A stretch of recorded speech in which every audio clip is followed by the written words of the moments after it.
তো হে এভরিওয়ান, আজকে আবার চলে আসলাম তোমাদের সামনে আরেকটি নতুন রেসিপি নিয়ে। তো এটা আমি কোনোদিন খাইনি, আজকে খাবো, জানি না কেমন হবে।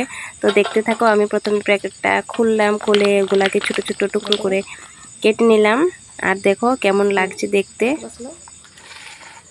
তো এই দেখো, এদিকে মাংসটা রান্না করার লেগে আমি এদিকে আলু কাটটা লইছি এদিকে পেঁয়াজ কাটটা, আর এদিকে আদা রসুন, আর এদিকে আছে কাঁচামরিচ। তো সবজিরে আলুটা ছাড়া সবজিরে আমি একটু পেস্ট করে এলাম।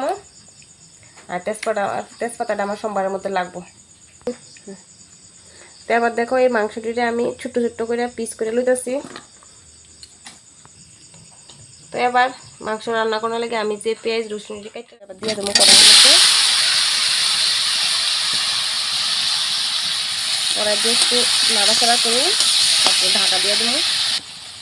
তো আমি যতক্ষণ ঢাকা দিয়ে রাখছিলাম, তখন ঢাকা খোলার পরে দেখতেছিলাম যে আলুটি ভালো করে সিদ্ধ হয়েছে কিনা। আলুটি এখনও সিদ্ধ হয়েছে না, তো তার লাগে